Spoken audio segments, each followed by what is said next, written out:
കൊലപാതകങ്ങൾക്ക് യാതൊരു കുറവുമില്ലാത്ത നാടാണ് നമ്മുടെ കേരളം. പ്രത്യേകിച്ചും ഒട്ടനവധി ദൃശ്യം മോഡൽ കൊലപാതകങ്ങൾ പോലും ഇതിനോടകം നടന്നു കഴിഞ്ഞു. ആ ഒരു ഗണത്തിൽ ഏറ്റവും വ്യത്യസ്തമായ കൊലപാതകമാണ് ആലപ്പുഴയിലെ റോസമ്മയുടെ കൊലപാതകം.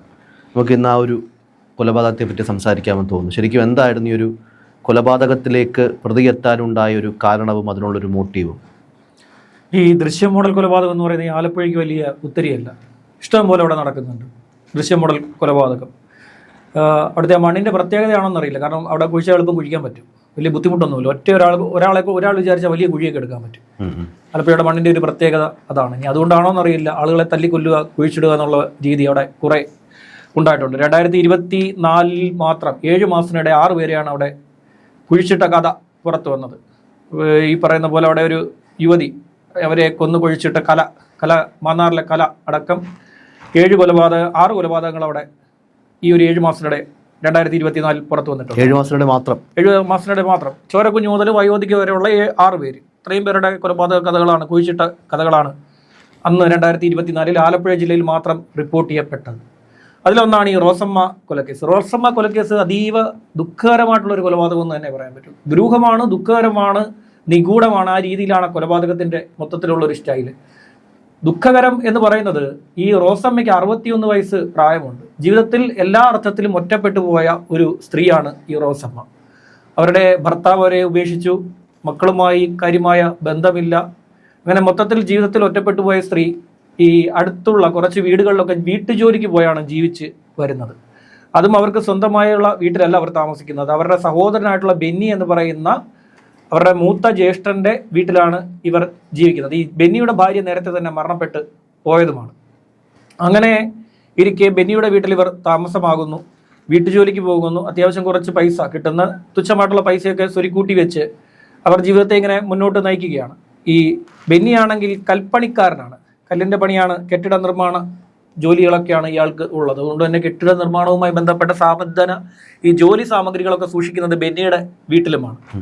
അതിനിടെയാണ് ഈ റോസമ്മയെ തേടി കൈനഗിരി സ്വദേശിയായിട്ടുള്ള ഒരു ബ്രോക്കർ എത്തുന്നത്. അപ്പോൾ അയാൾ വന്നിട്ട് ഈ ഇവർക്ക്, അതായത് റോസമ്മയ്ക്ക് ഒരു വിവാഹാലോചനയുമായിട്ടാണ് ഈ കൈനഗിരി സ്വദേശിയായിട്ടുള്ള ബ്രോക്കർ വരുന്നത്.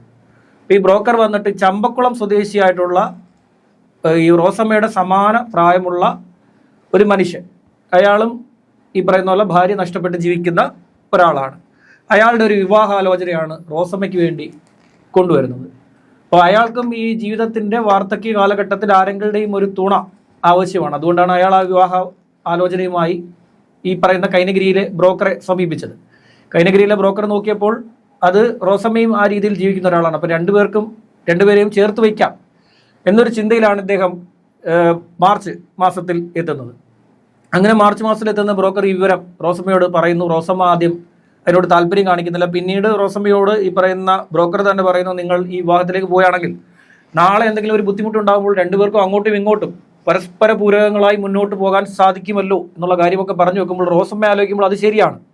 എത്ര കാലം ഇങ്ങനെ സഹോദരന്റെ വീട്ടിൽ സഹോദരന്റെ ആശ്രയത്തിൽ ജീവിക്കും എന്നുള്ള ഒരു അവസാന കാലങ്ങൾ.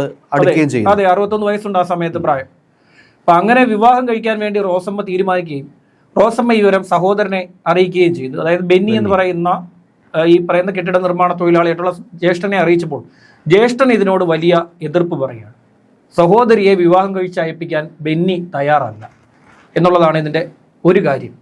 എന്തുകൊണ്ട് തയ്യാറല്ല എന്ന് ചോദിച്ചു കഴിഞ്ഞാൽ, ഈ റോസമ്മ കൊണ്ടുവരുന്ന ഈ വീട്ടുജോലി കിട്ടി കൊണ്ടുവരുന്ന തുകയാണ് ഈ വീട്ടിലെ നടത്തിപ്പിന് ഈ ബെന്നി ഉപയോഗിച്ച് വരുന്നത്. ആ ശമ്പളമാണ് ബെന്നി ഉപയോഗിക്കുന്നത്. അപ്പോൾ ബെന്നി നോക്കുമ്പോൾ റോസമ്മയെ വിവാഹം കഴിപ്പിച്ച് വിടുകയാണെങ്കിൽ അതോടുകൂടി ഈ വരുമാന മാർഗം അവിടെ നിൽക്കും, പൂർണ്ണമായും നിലയ്ക്കും. തനിക്ക് തോന്നിയ പോലെ പിന്നീട് തൻ്റെ ജോലി ചെയ്ത് കിട്ടുന്ന ശമ്പളം തനിക്ക് തോന്നിയ പോലെ ഉപയോഗിക്കാൻ ബെന്നിക്ക് പിന്നെ സാധിക്കുകയില്ല. ഇതിനിടെ മറ്റൊരു തർക്കം കൂടി നടക്കുന്നുണ്ട്. ഇടയ്ക്കിടെ ഈ റോസമ്മയുടെ സ്വർണ്ണാഭരണങ്ങൾ പണയം വെക്കാൻ വേണ്ടി ബെന്നി ചോദിക്കാറുണ്ട്. ചോദിക്കുമ്പോൾ ബെന്നിക്ക് പിന്നീട് ഈ റോസമ്മ നൽകാൻ തയ്യാറായില്ല. അവരെന്ത് ചെയ്തു എന്ന് വെച്ച് കഴിഞ്ഞാൽ, അവർ സ്വരുക്കൂട്ടി വെച്ച പണവും അവർ അതിനു വേണ്ടിയിട്ട് നേരത്തെ കയ്യിലുണ്ടായിരുന്ന വളരെ തുച്ഛമായിട്ടുള്ള സ്വർണവും എല്ലാം കൂടി ഉപയോഗിച്ചുകൊണ്ട് ഈ വിവാഹത്തിന് വേണ്ടി ഒരു മാലയും പിന്നെ മോതിരവും മേടിച്ചു. വിവാഹത്തിന് വേണ്ടി ഒരു പക്ഷേ അത് ഭർത്താവിന് ഇടാൻ വേണ്ടി ആയിരിക്കാം, ഒരു മാലയും ഒരു മോതിരവും മേടിച്ചു. അത് ഈ ബെന്നി അറിഞ്ഞതോടുകൂടി ബെന്നിക്ക് കൂടുതൽ ഈ റോസമ്മയോട് വിരോധമായി. കാരണം ഒന്ന്, താൻ എതിർക്കുന്ന വിവാഹം വേണ്ട എന്ന് പറഞ്ഞ് നിൽക്കുന്ന കാര്യം. രണ്ട്, ഈ പറയുന്ന പോലെ താൻ ചോദിച്ചിട്ട് തരാതിരുന്ന സ്വർണ്ണാഭരണങ്ങൾ പുതുക്കുകയും അതൊരു മാലയും മോതിരവുമാക്കി മാറ്റുകയും പിന്നെ തുക അതിനുവേണ്ടി ഉപയോഗിക്കുകയും ഒക്കെ ചെയ്തിട്ടുണ്ട്. അതായത് ഭർത്താവിനിടാനോ അല്ലെങ്കിൽ വിവാഹ കാര്യത്തിനോ വേണ്ടി. റോസമ്മ ഈ മറ്റ് വീടുകളിൽ ജോലിക്ക് പോയി അധ്വാനിച്ചുണ്ടാക്കിയ പണം കൊണ്ട് സ്വരുക്കൂട്ടിയ സ്വർണ്ണാഭരണങ്ങൾ. അതെ അതെ. അങ്ങനെ ഇത് ബെന്നിയെ വളരെ വലിയ രീതിയിൽ പ്രകോപിപ്പിച്ചു. ഈ സഹോദരനും സഹോദരിയും മാത്രമാണ് ആ വീട്ടിൽ താമസിക്കുന്നത്. ഒരു ഓടിട്ട വീടാണ്, അതിൻ്റെ ഫ്രണ്ടിൽ ഒരു ഷീറ്റൊക്കെ ഇറക്കി ഇട്ടിട്ടുമുണ്ട്. അപ്പോൾ അങ്ങനെയുള്ള ഒരു വീട്ടിലാണ് ഇവർ താമസിച്ചു വരുന്നത്. ഏപ്രിൽ 17-ാം തീയതി രാത്രിയിൽ ഇത് സംബന്ധിച്ച് തർക്കം ഈ റോസമ്മയും ബെന്നിയും തമ്മിൽ ഉണ്ടായി. ബെന്നി പറഞ്ഞു, നിന്റെ വിവാഹം ഒരു കാരണവശാലും നടത്താൻ പോകുന്നില്ല എന്ന് പറഞ്ഞു. നടക്കാൻ പോകുന്നില്ല എന്ന് ബെന്നി പറഞ്ഞു. വെല്ലുവിളിയാണ്. അതുണ്ടാകാൻ കാരണം എന്ന് പറയുന്നത് ഏപ്രിൽ 17-ാം തീയതി രാത്രിയിലാണ് ബെന്നി അറിയുന്നത് മെയ് 1-ാം തീയതി ഇവരുടെ വിവാഹം നടക്കാൻ പോവുകയാണ്. അതായത് സഹോദരൻ അറിയാതെ സഹോദരി വിവാഹം കഴിക്കാൻ തീരുമാനിച്ചിരിക്കുന്നത് മെയ് 1-ാം തീയതി. കുറച്ച് ദിവസങ്ങൾ മാത്രമേ ഉള്ളൂ. ഇതറിഞ്ഞ് വിറളി പൂണ്ടാണ് ഇയാൾ വീട്ടിലേക്ക് വരുന്നത്. അങ്ങനെ റോസമ്മയുമായിട്ട് തർക്കമാവുന്നു. റോസമ്മ പറഞ്ഞു തൻ്റെ ഇയാളെക്കുറിച്ച് വളരെ മോശമായി സംസാരിച്ചു. ചമ്പക്കുളം സ്വദേശിയായിട്ടുള്ള റോസമ്മയുടെ ഭർത്താവ് ആകാനിരിക്കുന്ന ആളെപ്പറ്റി മോശമായി സംസാരിച്ചപ്പോൾ റോസമ്മ തിരികെ ബെന്നിയുടെ ഭാര്യയെക്കുറിച്ച് കുറ്റം പറഞ്ഞു. മരണപ്പെട്ട ബെന്നിയുടെ ഭാര്യ ശരിയല്ല എന്ന രീതിയിൽ ഈ റോസമ്മ സംസാരിച്ചു. അവരുടെ കുറ്റങ്ങൾ അങ്ങോട്ടും ഇങ്ങോട്ടും സംസാരമായപ്പോൾ ഈ ബെന്നി കൂടം കൊണ്ട് ഈ സ്ത്രീയുടെ തല അടിച്ച് തകർത്ത് കളഞ്ഞു. ആ കൂടത്തിന് 2 കിലോ ഭാരമുണ്ടായിരുന്നു. ആ 2 കിലോ ഭാരമുള്ള കൂടം വെച്ച് ആ സ്ത്രീയുടെ തല അടിച്ച് തകർത്ത് ബെന്നി ഈ സ്ത്രീയെ കൊലപ്പെടുത്തി. അതിനുശേഷം ഇയാളുടെ കെട്ടിട നിർമ്മാണത്തിന് ഉപയോഗിക്കുന്ന തൂമ്പ ഉപയോഗിച്ചുകൊണ്ട് ഈ സ്ത്രീക്ക് വേണ്ടി ഇയാൾ വീടിന് പിറകിൽ ഒരു കുഴിയെടുത്തു. ആ കുഴിയെടുത്ത് ഇയാൾ ആ വീട്ടിൽ പിറകുവശത്ത് ഈ കുഴിയിലേക്ക് ഈ സ്ത്രീയെ വലിച്ചു കൊണ്ടുവന്ന് ഇടുകയും ഇട്ട് കഴിഞ്ഞപ്പോഴാണ് ഇയാളുടെ കയ്യിൽ ഒരു കാര്യം ശ്രദ്ധിക്കുന്നത്. ഈ സ്ത്രീയുടെ കയ്യിൽ വളകളുണ്ട്, കഴുത്തിലൊരു മാലയുണ്ട്, കാതിൽ കമ്മലും കിടപ്പുണ്ട്. കുഴിയിൽ ഇറങ്ങി ഇയാൾ ഇതെല്ലാം തന്നെ ഊരിയെടുത്തു. ഈ സ്വർണ്ണാഭരണങ്ങളെല്ലാം ഊരിയെടുത്തു. റോസമ്മ ധരിച്ചിരുന്ന എല്ലാ സ്വർണ്ണാഭരണങ്ങളും ഇയാൾ ഒരു കർച്ചീഫിൽ പൊതിഞ്ഞ് ഇയാൾ എടുത്തു. ശേഷം ഈ കുഴി മൂടിയെന്ന് മാത്രമല്ല ഇതിന്റെ മുകളിൽ ചുടുകട്ട നിരത്തുകയും ചെയ്തു. അങ്ങനെ ഏപ്രിൽ 17-ാം തീയതി കൊലപാതകം നടത്തിയ ആൾ ഏപ്രിൽ 18-ാം തീയതി രാവിലെ ഇയാൾ ആലപ്പുഴയിൽ ഇത് പണയം വെച്ചു.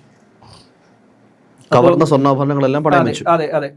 ഇത് പണയം വെച്ചു. ഇത് മാരാരിക്കുളം, ഞാൻ പറഞ്ഞല്ലോ, മാരാരിക്കുളം തെക്ക് പഞ്ചായത്താണത്. അവിടെ മാരാരിക്കുളത്ത് കൊണ്ടുപോയി ഇയാൾ ഇത് പണയം വെച്ച് കളഞ്ഞു. അതിൽ ഏതാനും സ്വർണം മാത്രമേ പണയം വെച്ചു.